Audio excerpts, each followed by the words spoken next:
So let's begin with this webinar. शुरू करते हैं पावर बीआई को समझना। पावर बीआई एक्चुअली किस टूल को पावर बीआई कहते हैं, क्या अप्रोच है इसको यूज करने का, क्या मेथड्स हैं, किस अप्रोच से हम अंडरस्टैंड कर सकते हैं बिजनेस इंटेलिजेंस टूल को। सो आप इस वेबिनार में क्या क्या सीखेंगे? फर्स्ट ऑफ ऑल हम कवर करेंगे basics of power BI. Power BI actually है क्या है? Data cleaning using a power query. आपने यूज किया होगा एक्सेल, जिसमें भी आप डेटा क्लीन कर सकते हैं, बट उसके भी एक एडवांटेजेस हैं, कुछ लिमिटेशन है कि आप उसको किसी एक सर्टेन पॉइंट्स तक यूज कर सकते हैं। बट पावर बीआई में आप ह्यूज लार्ज डेटा को भी हैंडल कर सकते हैं, विजुअलाइजेशन कर सकते हैं, डेटा क्लीन कर सकते हैं। इंटरेक्टिव डैशबोर्ड हम इसमें आज सीखेंगे कि कैसे हम एक रॉ डेटा को, एक मैसी डेटा को कन्वर्ट कर सकते हैं एक इंटेक्टफुल डैशबोर्ड में। And last and one of them is a advance chart. Advance Excel में कुछ लिमिटेड चार्ट ही आप बना सकते हैं, बट पावर बीआई में आप एडवांस चार्ट ही बना सकते हैं। वो एक सरप्राइज है जो हम last end of the demo discuss करेंगे कि एक लास्ट मैजिक है आपके लिए कि आप एक चार्ट देखेंगे जो हर टूल नहीं कर पाता है। तो बेसिकली शुरू करते हैं power BI. Actually power BI है क्या है? BI stand for business intelligence tool. So power BI एक ऐसा टूल है जो एक रॉ डेटा को कन्वर्ट करता है इंटरेक्टिव डैशबोर्ड में, जिससे आप समझ सकते हैं एक रॉ डेटा जिसमें से कुछ भी समझ नहीं आता किसी को भी। एक रॉ डेटा में से इंसाइट्स निकालना बहुत ही मुश्किल हो जाता है कि हमारी कंपनी ग्रोथ में है, प्रॉफिट में है या लॉस में है। इसके लिए हर कंपनी को चाहिए होता है एक डेटा एनालिस्ट, एक बीआई कंसल्टेंट, जो उनके रॉ डेटा को कन्वर्ट कर सकता है एक डिसीजन मेकिंग डैशबोर्ड में, जिससे उनके लिए ग्रोथ करना, एक डिसीजन लेना काफी आसान हो जाता है। So power BI matters. हम क्यों ही पावर बीआई यूज करें, क्यों ना हम एडवांस एक्सेल यूज करें? हमको पावर बीआई ही क्यों सीखना है? क्या मैं एडवांस एक्सेल को यूज करके एक डेटा एनालिस्ट नहीं बन सकता? तो इसका जवाब होगा हाँ, आप एक्सेल का भी यूज करके डेटा एनालिस्ट बन सकते हैं, पर उसकी लिमिटेशन है। आप सब जानते हैं कि एडवांस एक्सेल में रोज 1 लाख की होती है, जो एक सर्टेन लिमिट तक ही आप उसको यूज कर सकते हैं। अगर आप एक्सेल यूज करते हैं तो आपका टाइम कंजप्शन काफी होगा, क्योंकि आपको मैन्युअली वर्क करना होगा। ऑटोमेशन उसमें इतना नहीं है जितना पावर बीआई में है। तो मैं रिकमेंडेड करता हूं कि आप जब भी किसी भी रो डेटा पे काम करें तो आप पावर बीआई टूल को यूज करें। बेनिफिट्स आर, एक तो ये हमारा वर्क को ऑटोमेट कर सकता है, जिससे हमारा टाइम काफी बच सकता है। हम पावर बीआई पर रियल टाइम एनालिटिक्स कर सकते हैं, जो एक्सेल पर हम नहीं कर सकते हैं। आप एक्सेल में कितनी फॉर्मेटिंग कर लीजिए, पर वो डिसीजन मेकिंग नहीं आ सकती है जो पावर बीआई में आती है। तो advantage of power BI is, ये हमारे टाइम को काफी सेव करता है, ये हमारी इंक्रीज एक्यूरेसी को भी इंक्रीज करता है, और हमारी डिसीजन मेकिंग काफी आसान हो जाते हैं जब हम पावर बीआई में अपना एक डैशबोर्ड बनाते हैं। हम स्टेप बाय स्टेप सीखेंगे कि एक रॉ डेटा को कैसे हम कन्वर्ट करेंगे एक इंटरेक्टिव डैशबोर्ड में। पावर बीआई तो हर कोई चला लेता है, पर चार्ट्स को समझना, विजुअलाइजेशन को समझना इज अ मोर एस्पेक्ट। हर कोई ये समझता है कि पावर बीआई में से मुझे बस ये वाला चार्ट लेना है, इसको ड्रैग कर दूंगा, ये बन जाएगा। पर चार्ट का समझने का एक मेन अप्रोच ये है, आपको उस चार्ट को ये समझना होगा कि ये chart, bar chart, column chart मैं किस कंडीशन में कब यूज करूंगा, क्या मेरा अप्रोच है, क्या मेरी बिजनेस प्रॉब्लम है, क्या मैं जो चार्ट बना रहा हूं, क्या वो मेरे अप्रोच, मेरी बिजनेस प्रॉब्लम के अकॉर्डिंग सही है या नहीं। मोस्ट ऑफ देम नहीं समझ पाते हैं। मैंने भी देखा है, इंटरव्यूज लिए हैं अपना टाइम के साथ, इंटरव्यूज को देखा है, स्टूडेंट्स को नॉलेज नहीं होती है कि किस कंडीशन में कौन सा चार्ट यूज होता है। तो पहले फर्स्ट ऑफ ऑल हम ये समझेंगे कि किस चार्ट को किस कंडीशन में यूज करना है। First of all, column and bar chart. Column और बार चार्ट तो सभी जानते हैं, पर किस कंडीशन में यूज करना है ये 10 to 20% ही जानते हैं। तो कॉलम या बार चार्ट का यूज आप तभी कीजिएगा जब आपको दो वैल्यू के बीच कंपेयर करना हो। सपोज करते हैं आपके पास एक सेल्स का डेटा है। सेल्स के डेटा में आपको ये पता करना है कि किस एम्प्लॉय ने कितनी सेल की। मुझे टॉप 10 एम्प्लॉय चाहिए। बट स्टूडेंट्स क्या करते हैं, कभी इसको स्टैक कॉलम चार्ट बना रहे हैं, इसके अकॉर्डिंग लाइन चार्ट बना रहे हैं, जिसका कोई भी ये अप्रोच बिल्कुल ही गलत है। अगर आप बिजनेस प्रॉब्लम के अकॉर्डिंग विजुअलाइजेशन बनाते हैं तो जो इंसाइट्स निकलेंगे वो बिल्कुल ही एक्यूरेट निकलेंगे, जैसे कि आपकी बिजनेस प्रॉब्लम है। तो कॉलम और बार चार्ट का यूज कब करना है? कॉलम चार्ट का आप तभी यूज कीजिए जब आपके पास लेबलिंग काफी लॉन्ग हो, और बार चार्ट का यूज आप तभी कीजिए जब लेबलिंग शॉर्ट हो। वरना अगर आप एक लंबी लेबलिंग को बार चार्ट में डाल देंगे तो उसके बाद कोलैप्स करेंगे और पूरा विजुअलाइजेशन कोलैप्स करेगा, जिससे कुछ भी डिसीजन मेकिंग नहीं आएगा। तो मैं रिकमेंडेड करता हूं कि कॉलम और बार चार्ट को आप अपनी अप्रोच से अपनी बिजनेस प्रॉब्लम को देखते हुए एक सही कंडीशन में ही यूज करें। सेकंड चार्ट, लाइन चार्ट और एरिया चार्ट। लाइन चार्ट आप तभी यूज कीजिएगा जब आपके पास डेट हो, जब आप एनालाइज करना चाहते हो एक सेल्स के डेटा को according two years, months, day और क्वार्टर्स। जो ट्रेंड हमें मिलेगा एज ए ईयर पासिस, वो ही लाइन चार्ट का मेन अप्रोच है। सपोज करते हैं कि आपके पास सेल्स का डेटा है और आपके मैनेजर चाहते हैं कि मुझे ईयर वाइज सेल्स चाहिए, कि मेरी ईयर वाइज सेल्स क्या हो रही है, जिससे वो अपनी डिसीजन मेकिंग को इजी कर सकें। किस मंथ में उनका सेल्स डाउन रहा, किस मंथ में उनका सेल्स हाई रहा, पीक पर रहा, वह ये जानना चाहते हैं। तो उस कंडीशन में आपको लाइन चार्ट यूज करना हो। एरिया चार्ट आप तभी यूज करें जब आपको ट्रेंड के साथ साथ वॉल्यूम भी चाहिए होगा। एक सिंपल एग्जांपल से समझते हैं।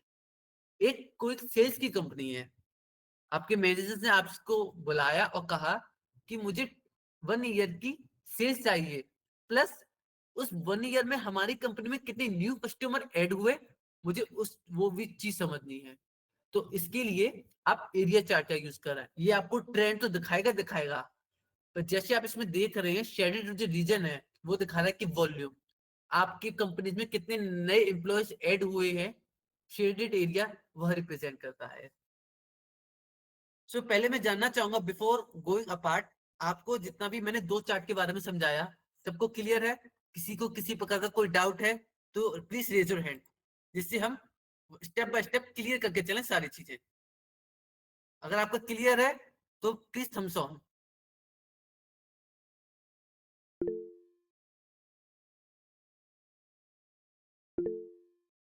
ऑलराइट, सो स्टूडेंट्स का रिस्पॉन्स बिल्कुल सही है। उन्होंने कहा है कि हमको सब चीजें क्लियर है, समझ में आ रही हैं। Okay, so let's move with other charts.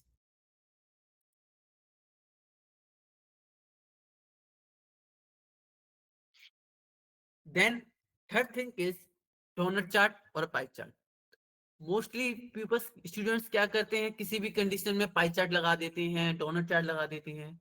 मैं आपको समझाता हूँ कि किस कंडीशन में आपको पाई चार्ट यूज करना है, किस कंडीशन में आपको डोनट चार्ट यूज करना है।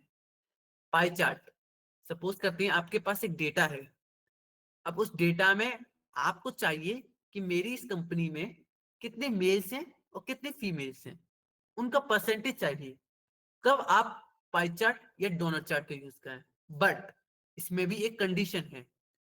पाई चार्ट और डोनट चार्ट में सबसे बड़ी बात क्या है? पाई चार्ट सिर्फ कहूं मैं तो सिंपली 2 या 3 कैटेगरीज को ही सही दिखा सकता है। अब आपके पास कंपनी में काफी डिपार्टमेंट्स होती हैं, लाइक एचआर डिपार्टमेंट होता है, आर एंड डी डिपार्टमेंट होता है, अकाउंटेंट डिपार्टमेंट होता है, और सेल्स का डिपार्टमेंट होता है, बिलिंग का डिपार्टमेंट होता है। दिखाएंगे तो कैटेगरीज काफी कोलैप्स करेंगी, काफी एक दूसरे में मिल जाएंगी। जो वैल्यूज आप दिखाएंगे परसेंटेज में वो कोलैप्स करेंगी, तो इसका कोई भी यूज नहीं होगा, कोई भी डिसीजन मेकिंग नहीं आ पाएगी। चार्ट्स को देख के सिर में दर्द ही होगा कि ये किस तरह का चार्ट है। तो मैं रिकमेंडेड करूंगा कि आप डोनट चार्ट का इस्तेमाल करें। तो पाई चार्ट आप तभी यूज करें जब आपके पास एक या दो कैटेगरी हो और उन दो कैटेगरीज को आपको परसेंटेज में दिखाना हो। डोनट चार्ट में आप कितनी भी परसेंटेज उसमें दिखा सकते हैं, कितनी भी स्लैसेस दिखा सकती हैं, इसमें कोई भी किसी भी प्रकार का एक दूसरे में नहीं होगा, मीन्स दोनों कोलैप्स नहीं करेंगे। अब क्वेश्चन अक्सर इंटरव्यू में आता है, what is the difference between pie chart and a donut chart? तो बेसिकली पाई चार्ट और डोनट चार्ट के कुछ फीचर्स हैं, उन फीचर्स के बेस पे हम इन दोनों चीजों को डिवाइड करते हैं। अगर हम बात करें according to shape, pie chart एक फुल सर्किल है जबकि donut chart circle with a hole है। रीडेबिलिटी की बात करें, जैसा कि मैंने आपको समझाया, hard to read many slices, अगर आपके पास ज्यादा स्लाइसेस हैं तो आपका डिसीजन मेकिंग इतना इजीली नहीं हो सकता, बल्कि काफी टफ होगा उस चीज को समझना। और उसी के बजाय अगर आप डोनट चार्ट यूज करते हैं तो आपकी डिसीजन मेकिंग काफी इजीली हो जाती है, क्योंकि उसमें स्लाइसेस कोलैप्स नहीं करते हैं। फोकस क्या रहता है पाई चार्ट में? Only on slices, only slices पर फोकस रहता है। स्लाइसेस कोलैप्स करती हैं, कोलैप्स करती है, जो उनके परसेंटेज है वो भी कोलैप्स करती हैं। बट डोनट चार्ट में स्लाइसेस के साथ साथ उनके परसेंटेज पर भी फोकस रहता है।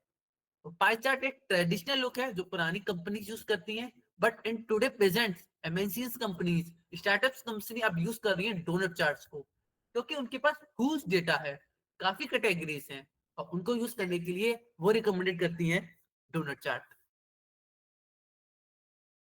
Fourth of them is a very important aspect. आप इस चीज को काफी ध्यान से सुनिएगा, समझिएगा। अगर डाउट हो तो प्लीज कमेंट शो में अपना डाउट क्लियर कर लीजिएगा। KPIs and cards. Many students को ये लगता है कि कार्ड और केपीआई एक ही चीज है, एक ही चीज के लिए यूज होता है, एक ही उनका एम होता है कि मुझे बस कुछ नंबर शो करने हैं। मैं कहूंगा नहीं, KPIs and card both are different things. दोनों ही दोनों बहुत अलग चीज हैं। आपको कार्ड और केपीआई पावर बीआई में दोनों चीज दिखती हैं। अगर आपको कार्ड कब यूज करना है? जब आपको कुछ कैलकुलेशन दिखाना हो। सपोज करें मेरे पास एक सेल्स का ही डेटा मैं लेकर चलता हूं, मुझे यह पता करना है कि उस साल में टोटल सम कितना हुआ सेल्स का टोटल सम क्या है, तब मैं एक कार्ड यूज करूंगा। But my manager wants to also trend कि उस एक साल में सम तो मुझे दिखाओ, बाकी उस कार्ड में केपीआई भी एक ट्रेंड भी दिखाओ कि किस ईयर में सेल हाई हुई, किस ईयर में सेल लो हुई। तो आप एक ही केपीआई में दोनों चीज दिखा सकते हैं। जैसा कि मैंने आपको शो किया है, लेफ्ट हैंड साइड में आपको सिर्फ केपीआई दिख रही है, जिसमें करंट सेल है, एवरेज रेवेन्यू है, रेवेन्यू डिफरेंस है। ये आप सब क्रिएट कर सकते हैं using a DAX queries. Other ही लेफ्ट साइड में आप देख सकती हैं एक कार्ड के साथ साथ उसका ट्रेंड भी दिख रहा है कि किस ईयर में सेल सबसे हाई लेवल ऑफ पीक पर थी और किस में सबसे लो लेवल ऑफ पीक थी। Again I want to know everything is clear to all of them? सबको क्लियर है? चार ग्राफ्स के बारे में मैंने जो समझाया, एवरीवन हैज क्लियर? अगर डाउट है तो आप प्लीज मैसेज में पूछ सकते हैं अभी।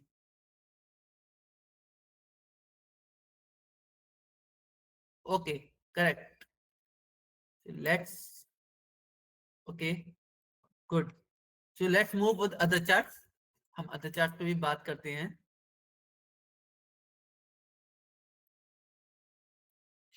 Then most important thing, scatter plot. यहाँ पर काफी स्टूडेंट्स होंगे जो एआई में भी वर्क कर रहे होंगे, एमएल में भी वर्क कर रहे होंगे, तो आप जानते होंगे जहां तक मेरा अप्रोच है, स्कैटर प्लॉट। स्कैटर प्लॉट के काफी यूज होते हैं, जैसे कि अगर आपको दो वेरिएबल्स के बीच एक रिलेशनशिप फाइंड करना है तो आप स्कैटर प्लॉट यूज करते हैं। आप मशीन लर्निंग एल्गोरिथम लगाते हैं, उसमें एक एल्गोरिथम आता है लीनियर रिग्रेशन। लीनियर रिग्रेशन क्या करता है? दो वेरिएबल्स के बीच एक रिलेशनशिप फाइंड करता है, उस रिलेशनशिप के फाइंड पर हम अपनी एल्गोरिथम करते हैं। तो स्कैटर प्लॉट भी वही करता है, यह हमें दो वेरिएबल्स के बीच एक रिलेशनशिप बताता है कि इन दोनों के बीच एक रिलेशनशिप क्या है, और उसको हम शो करते हैं स्ट्रेट लाइन से।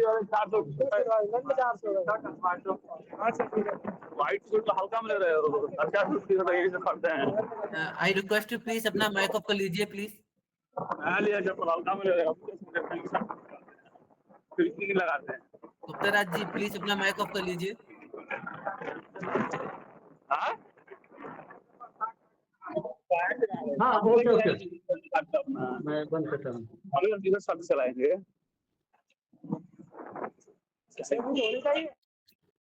ठीक है, आप स्टार्ट करिए, कंटिन्यू। जी सर। तो स्कैटर प्लॉट यूज कब होता है? जब हमको कोरिलेशन फाइंड करना हो। अब कोरिलेशन क्या है? दो वेरिएबल्स के बीच एक रिलेशनशिप, वो भी तीन प्रकार का होता है, पॉजिटिव कोरिलेशन, नेगेटिव कोरिलेशन और जीरो कोरिलेशन। ये अप्रोच वर्क करती है मशीन लर्निंग एल्गोरिथम में। बट अगर हमको रिलेशनशिप फाइंड करना है दो वेरिएबल्स के बीच, तो हम इसका भी एक प्लॉट कर सकते हैं। Second thing, scatter plot use करता है आउटलायर डिटेक्शन में। आउटलायर्स क्या है?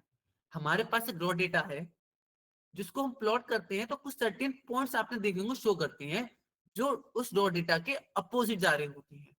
तो जो वो आपको जो पॉइंट शो किए होते हैं उनका अपोजिट बिहेवियर होता है नॉर्मल डेटाबेस से, तो उन्हीं को हम आउटलायर डिटेक्शन कहते हैं। अब इसको भी डिटेक्ट करने के काफी मेथड होते हैं, लाइक आप बॉक्स प्लॉट से भी यूज कर सकते हैं आउटलायर डिटेक्ट करने के लिए।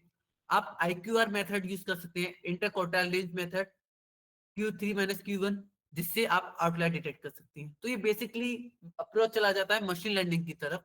मशीन लर्निंग जब आप पढ़ते हैं तो उसमें मेनली वर्क करते हैं रिलेशनशिप्स, स्कैटर प्लॉट्स। वहां पर मेन इंपोर्टेंट जो रोल होता है वो रिलेशनशिप फाइंड करना होता है, बट आप इधर भी अपना रिलेशनशिप दिखा सकते हैं स्कैटर प्लॉट से दो वेरिएबल्स के बीच। देन ये था हमारा normally discussion about the all the plots. Plots काफी प्रकार के होते हैं, बट मेनली मैंने यहाँ पर कंसिडर किए इंपोर्टेंट प्लॉट्स जो कि हर विजुअलाइजेशन में एक रोल प्ले करते हैं। और अदर्स एडवांस प्लॉट्स भी होते हैं like stack column chart, stack bar chart, funnel chart. वो भी ठीक है, पर जैसी बिजनेस प्रॉब्लम दी होती है हमें उसी के अकॉर्डिंग उनको हैंडल करना होता है। सो यहाँ पर हमारा चार्ट का जो पूरा कैटेगराइज सेशन था वो फिनिश होता है। Everyone has clear about the chart? किसी को कोई डाउट कि किस चार्ट को कहाँ इस्तेमाल करते हैं? Okay, so we let's move on it, हम आगे की तरफ समझते हैं। Okay, then power BI components. हर इंटरव्यू में जब भी आप पावर बीआई के लिए जाएंगे, पावर बीआई डेवलपर या डेटा एनालिस्ट के लिए जाएंगे, वो आपके रिज्यूम में देखेगा कि आपको पावर बीआई आता है। हर इंटरव्यू का फर्स्ट क्वेश्चन होता है what is the power BI components? Power BI के कंपोनेंट्स क्या है?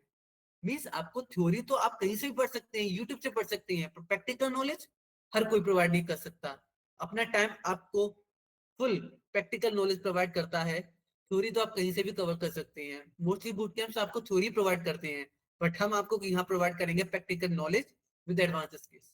तो चलिए डिस्कस करते हैं पावर बीआई कंपोनेंट्स की। तो बेसिकली हमारे तीन कंपोनेंट्स होते हैं। जब आप पावर बीआई डाउनलोड करते हैं तो आप डाउनलोड करते हैं पावर बीआई डेस्कटॉप। एक ये है वह इंटरफेस या वह प्लेटफॉर्म है जहां पर आप अपनी पावर बीआई की रिपोर्ट बनाते हैं, डैशबोर्ड बनाते हैं। तो जो कैनवास है जहां पर आप अपने डैशबोर्ड बनाते हैं उसे कहा जाता है Power BI desktop. Power BI service, power BI service एक ऐसा प्लेटफॉर्म है जो भी आपने रिपोर्ट बनाई उसको आप शेयर करते हैं अपने सीनियर्स, अपने मैनेजर्स के साथ। तो इसके लिए आपको गाइडेंस दिया जाता है स्टेप बाय स्टेप। आपने जो रिपोर्ट बनाई है उसको आप पब्लिश करेंगे पावर बीआई सर्विस पे। देन आपको उसके अंदर अपने सीनियर एचआर मैनेजर की ईमेल आईडी डालनी होगी, जिससे जो आपने रिपोर्ट बनाई है वो डायरेक्टली शेयर हो जाएगी आपके मैनेजर्स के साथ। तो ये एक एडवांस कॉन्सेप्ट है पावर बीआई सर्विस का, जो आप यूज करते हैं रिपोर्ट शेयरिंग के लिए। Then last component is Power BI mobile app. अगर आप किसी के साथ रिपोर्ट शेयर करते हैं और वो पर्सन चाहता है कि मैं उसे मोबाइल पर भी एक्सेस कर सकता हूँ, तो ये भी पॉसिबल है। आप पावर बीआई रिपोर्ट को भी मोबाइल के थ्रू एक्सेस कर सकते हैं। इसकी भी फंक्शनैलिटी प्रोवाइड करता है Power BI. Then how to make a power BI dashboard? क्या प्रोसीजर है पावर बीआई डैशबोर्ड का? कैसे बनता है एक डैशबोर्ड? क्या सिंपली डेटा को उसमें इंपोर्ट करा के कोई भी डैशबोर्ड हम अपने विजुअलाइजेशन लगा देंगे और बन जाएगा? नहीं, इसका जवाब होगा बिल्कुल नहीं।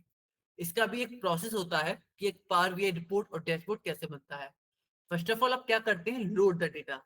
आप अपने डेटा को पावर बीआई में लोड करते हैं। अब लोड द डेटा, डेटा किसी भी फॉर्म में हो सकता है, एक्सेल में हो सकता है, एसक्यूएल सर्वर पे हो सकता है, वेब सर्वर पे हो सकता है, शेयर पॉइंट पे हो सकता है। इसीलिए मोस्टली कंपनी रिकमेंडेड करती है पावर बीआई। क्यों? क्योंकि पावर बीआई को आप किसी भी होस्ट से कनेक्ट कर सकती हैं। This is a very big advantage when you use power BI. Interview में पूछा जा सकता है मैं पावर बीआई क्यों यूज करूं, मैं टैबलू क्यों ना यूज करूं, मैं लुकर क्यों ना यूज करूं, मैं एक्सेल में भी तो रिपोर्ट बना सकता हूं। तो आप इसको इस सिचुएशन के अकॉर्डिंग आंसर दे सकती हैं कि sir there is an advantage, that is we can connect different sources in a power BI. Second step आता है data cleaning and preparation. A raw data में काफी मेसी डेटा होता है तो उसको क्लीन करना बहुत जरूरी है। अगर आप विदाउट क्लीन अगर आप डैशबोर्ड बनाते हैं ना तो वो इंसाइट्स आपको कभी नहीं मिल सकती जो आपको आपके मैनेजर्स, आपके सीनियर्स ने मांगी होगी। Second step is data cleaning preparation. आपने अक्सर एक्सेल में डेटा क्लीन किया होगा ट्रांसफॉर्मेशन क्वेरी को, आप उसको डेटा इंपोर्ट करते होंगे, देन आप ट्रांसफर को क्वेरी में करके उसको डेटा क्लीन करते होंगे। सिंपल वही कॉन्सेप्ट है, आप यहाँ पर भी ट्रांसफॉर्मेशन क्वेरी का ही यूज करेंगे, बस फंक्शनैलिटी का थोड़ा डिफरेंस है, एडवांस चीजों का थोड़ा डिफरेंस है पावर बीआई के अंदर। Then third step is create a relationship. अगर आप एक टेबल के अगर उसमें इंपोर्ट करते हैं पावर बीआई में, तो कोई रिलेशनशिप नहीं बनाना होता, बट जब आप बड़ी बड़ी एमएनसीज में जाएंगे लाइक विप्रो, कॉन्जिएंट, जेनपैक्ट, उसमें आपको एक डेटा नहीं, अदर डिफरेंट सोर्सेस से आपको डेटा कनेक्ट करना होगा। आप 2 से 3 डेटा कनेक्ट करेंगे तो एक रिलेशनशिप फाइंड करना होगा। मैं मानता हूं कि आपको रिलेशनशिप के बारे में पढ़ा होगा, डेटाबेस के बारे में पढ़ा होगा। बहुत सारी रिलेशनशिप होती है like one to one, many to many, one to many, उनको कनेक्ट करना होता है एक दूसरे से, तभी एक हमारा डैशबोर्ड क्रिएट होता है जब हम 2 से 3 डेटा उसमें इंपोर्ट करते हैं। Fourth is create DAX queries. कभी कभी हमारी कंपनी रिकमेंडेड करती है कि मुझे एवरेज सेल चाहिए, तो आप उसमें एडवांस विजुअलाइजेशन के लिए डेक्स मेजर्स बनाते हैं, कैलकुलेटेड कॉलम्स बनाते हैं। वो भी डिस्कस करेंगे हम इस वेबिनार में कि कैसे हम डेक्स क्वेरी बना सकते हैं, कैसे एक डेक्स फॉर्मूला लिख सकते हैं, कैसे हम एक साल के डेटा में से एक एवरेज सेल का निकाल सकते हैं। Fourth point is visualization. हम एक क्रिएट करते हैं विजुअलाइजेशन, चार्ट्स लाते हैं अपनी बिजनेस प्रॉब्लम के according. Then for connecting with good and make interactive dashboard we do formattings. वो भी मैं हम आपको सिखाएंगे कि आप एक सिंपल से डैशबोर्ड को कैसे कन्वर्ट कर सकते हैं इंटरेक्टिव डैशबोर्ड में। Then power BI versus Excel. क्यों मैं पावर बीआई यूज करूं, एक्सेल में क्यों नहीं? जो मैंने आपको फर्स्ट स्लाइड में समझा दिया था कि एक्सेल में आप लिमिटेड डेटा को यूज कर सकते हैं, आप मैन्युअली वर्क ही कर सकते हैं, आप ऑटोमेशन नहीं कर सकते हैं, बट पावर बीआई में ये सारी चीजें पॉसिबल है। आप लार्ज डेटा को हैंडल कर सकते हैं पावर बीआई में, एडवांस विजुअलाइजेशन बना सकते हैं पावर बीआई में, अपने वर्क को ऑटोमेट कर सकते हैं पावर बीआई में। For a better team collaboration, power BI excellent tool, इससे एक्सीलेंट टूल आपको नहीं मिल सकता है। देन कहाँ कहाँ यूज होता है पावर बीआई? बेसिकली अगर मैं जानना चाहूँ कि यहाँ पर जितने भी स्टूडेंट्स कनेक्ट हैं, क्या किसी को पता है पावर बीआई किस किस इंडस्ट्री में यूज होता है? कोई आंसर देना चाहेगा? एनीवन? ओपन टू ऑल है हर किसी के लिए कि पावर बीआई किस किस इंडस्ट्रीज में यूज हो रहा है। Raise your hand please. Yes, आप अपना आंसर अनम्यूट करके भी दे सकते हैं, इसमें कोई इशू नहीं है। Anyone who give the answer for this problem? Power BI कहाँ का किस किस इंडस्ट्रीज में यूज हो रहा है? ओपन टू ऑल है ये क्वेश्चन। सर आईटी इंडस्ट्री में यूज होता है। बिल्कुल सही है, आईटी इंडस्ट्री में यूज होता है। और हेल्थ केयर। हाँ, health care, right, health care. और ऑलमोस्ट एनीवन? सभी कंपनीज में यूज होता है, सेल्स हो गया, आईटी हो गए, कोई भी कंपनी हो, मोस्टली यूज होता है हर कंपनी में। हाँ, बिल्कुल सही बात है, हर कंपनी ये पावर बीआई रिकमेंडेड करती है फॉर बेटर डिसीजन मेकिंग। पर किस किस डिपार्टमेंट में होता है या किसी को पता है? सर ये आईटी सेक्टर में भी होता है और बैंकिंग आईटी में में? भी हाँ, बैंकिंग बैंकिंग में फाइनेंस में भी बिल्कुल होता है बिल्कुल। और हेल्थ केयर में भी होगा सर। जी बिल्कुल सही बात। मैन्युफैक्चरिंग कंपनी में भी हो सकता है सर। जहाँ जहाँ आजकल हमें अगर डैशबोर्ड जी जी जी, डैशबोर्ड बनाना हो और डिसीजन मेकिंग करना हो डेटा के थ्रू, वहाँ पे हम पावर बीआई का यूज कर सकते हैं sir. Exactly, excellent. Power BI हर एक कंपनी अब रिकमेंडेड करती है कि मुझे एक बीआई कंसल्टेंट, डेटा एनालिस्ट चाहिए। तो डेटा एनालिस्ट की फील्ड में एंटर करना इजी है, बट शर्त ये होगी कि आपको उस स्किल्स आनी चाहिए, आपको अंडरस्टैंडिंग आनी चाहिए। मोस्टली पीपल्स क्या करते हैं कि अब एआई का जमाना है, आप चैट जीपीटी में जाते हैं, अपने डेटा एनालिस्ट को देते हैं, बट क्या वो सही देता है चीजें, वो अप्रोच सही देता है?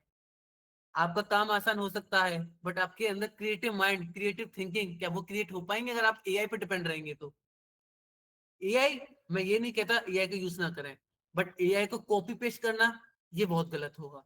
आप एआई यूज करें, बट अपनी प्रॉब्लम को सॉर्ट आउट करिए। जैसे कि आपने कुछ भी एआई से पूछा, चैटजीपीटी, जेमिनी, परप्लेक्सिटी, जेमिनी, कुछ भी आप पूछ रहे हैं, आप उसका सॉल्यूशन देखिए। सॉल्यूशन के बाद आप ये सोचिए कि मैं इस प्रॉब्लम को इस तरीके से भी कर सकता हूं, तो मेरा आउटपुट क्या आएगा? वह होगा क्रिएटिव माइंड, क्रिएटिव थिंकिंग आपकी। एआई पे डिपेंड रहना आपने एक चीज सुनी होगी कि एआई आपकी जॉब खा रहा है, पर मैं कहूंगा एआई हमारी जॉब नहीं खा रहा है, एआई हमको और एडवांस बना रहा है। मोस्टली कंपनीज एमएनसीज आपने देखा वो ले ऑफ हो गया। क्यों ले ऑफ हो गया? क्योंकि वो एआई पर फुल्ली 100% श्योर डिपेंडेंट थी। रिपोर्ट्स मांगी जा रही हैं, वो एआई से लेके आ रहे हैं। वहां पर मैनेजर्स को सबको पता होता है, एक्सटेंशंस काफी आ गए हैं कि आपने जो रिपोर्ट बनाई है वो एआई के थ्रू बनाई है, ह्यूमन बीइंग की बनाई है। तो अगर आप कहते हैं कि मेरा ले ऑफ हो गया, ये हो गया, तो मैं यही कहूंगा कि आप पूरा उस एआई पर डिपेंड है। आप क्रिएटिव अपने दिमाग का बिल्कुल भी यूज नहीं कर रहे हैं। अगर आपको अब गुड कंपनी में वर्क करना है तो आपके अंदर क्रिएटिव माइंड भी होना चाहिए, एनालिटिक्स स्किल्स होने चाहिए। आप सीख लीजिए advance Excel, power BI, Python, SQL.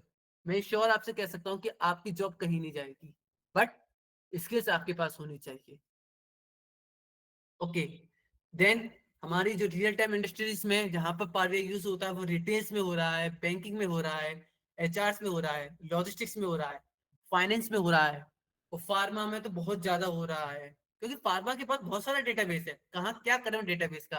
कैसे पता करें मैनेजर्स की मेरी कहाँ पर दवाइयां बिक रही है, कहाँ नहीं बिक रही है, कहाँ मैं लॉस में जा रहा हूँ, कितना स्टॉक मुझे मंगाना है, वो हर चीज एक्सेल नहीं कर सकता ना। तो मैं बेसिक रिकमेंड करता हूँ कि आपको पावर बीआई आना ही चाहिए। आप अपनी इस वेबिनार से सीखिए, जो मैं करूंगा आप मेरे साथ कीजिए। फिर आप डेटा सेट, मैं आपको सोर्सेस बताऊंगा इस वेबिनार में कि आप कहाँ से डेटा सेट डाउनलोड कर सकते हैं, अपनी एनालिटिक्स स्किल्स, अपनी थिंकिंग का यूज करके एक डैशबोर्ड बना सकते हैं। तो यह पावर बीआई वेबिनार एक लाइफ चेंज वेबिनार होगा आपके लिए। Then career opportunities with power BI. क्या कैरियर अपॉर्चुनिटी से अगर मैं पावर बीआई भी सीख जाता हूँ, मैं एक डेटा एनालिस्ट बन सकता हूँ, एक बिजनेस एनालिस्ट भी बन सकता हूँ, एक एमआईएस रिपोर्टिंग एनालिस्ट बन सकता हूँ। MIS means management information system. आज इंडस्ट्रीज में डेटा एनालिस्ट के साथ साथ एमआईएस की डिमांड भी बढ़ रही है।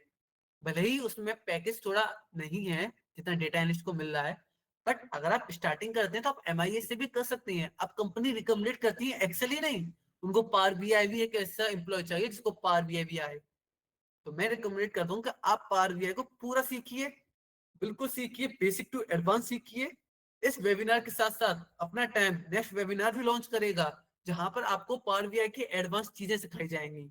तो मैं आपसे यही कहता हूँ कि आप इस वेबिनार को पूरा देखिए, समझिए, मेरे साथ चीजों को देखिए और करिए। आप एक पावर बीआई डेवलपर भी बन सकते हैं। रेस डेवलपर, डेवलपर सुनते ही काफी स्टूडेंट्स सोचते हैं डेवलपर तो एक बहुत बड़ी पोस्ट है। डेवलपर कोई बड़ी पोस्ट नहीं है। आपको एसक्यूएल प्लस अगर आप पावर बीआई सीख जाते हैं तो आप एक पावर बीआई डेवलपर कहला सकते हैं।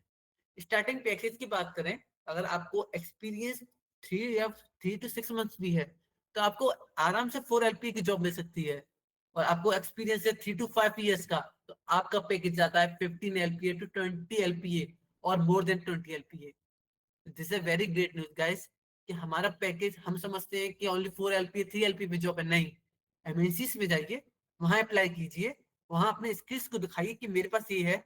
अपने एप्टीट्यूड टेस्ट, टेक्निकल टेस्ट में ऐसे आंसर दीजिए कि वहां हायरिंग मैनेजर आपसे इंप्रेस हो जाए।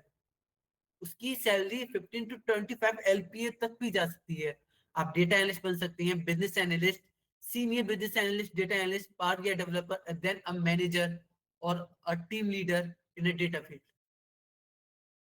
So according to me, Power BI does not show a number. Power BI कुछ numbers को नहीं show करता है, ये एक raw data को convert करता है एक interactive dashboard में for a better decision. So everything will be clear.